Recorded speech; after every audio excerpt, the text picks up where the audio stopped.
They're calling for the death to the Zionist entity. They're calling for the eradication of America. Even though this semester all they've done is throw red paint on the statue and block entrances for one day, we have to live in fear of what they could do next when they choose inevitably to escalate. They are trying to terrorize us.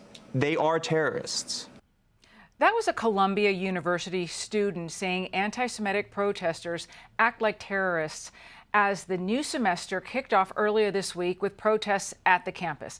Now, joining us to tell us more is Columbia University graduate, Katie Aryeh. Thank you so much, Katie, for being here. So I just mentioned you graduated in May. You're still active in the Hillel, and you also still have friends on campus. I want you to take a listen to what this protester said. I think there are a lot of responses to that, especially as a Jewish student myself. I don't want to discount the seriousness of anti-Semitism, but I think that the vast majority of claims have been either outright deceitful or have been overinflated.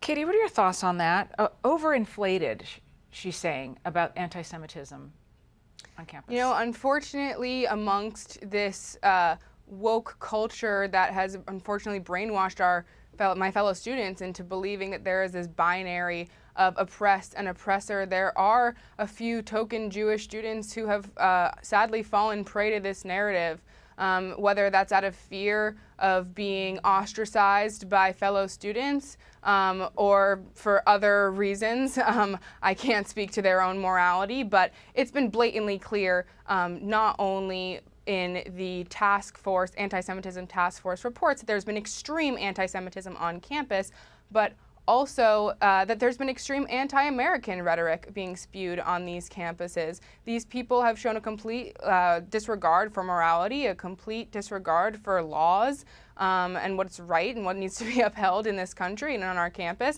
And the administration has very sadly condoned this behavior. And I can say I don't know that student personally, but the student standing next to him was confronted with the idea if he was, quote, a Westerner advocating for the total eradication of Western civilization, like Columbia University apartheid divest claimed that they were, and he confirmed that in fact he was one of those students who believed that. So unfortunately, these people have spewed misinformation, disinformation, and just flat out lies for now 11 months since the day in Israel of that brutal attack on Israeli and American civilians. And so unfortunately, what they say now can't even be taken with a grain of salt. They're completely uncredible.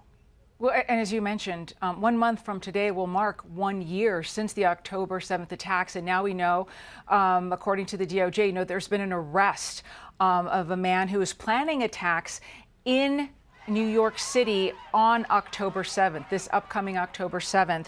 And also in their documentation, the DOJ said that part of the concern and what this suspect said was that New York is a good place to attack people who are Jewish. What is it like for you to be in New York City right now? It's terrifying. It's terrifying as a Jewish young woman, but also it's terrifying as an American.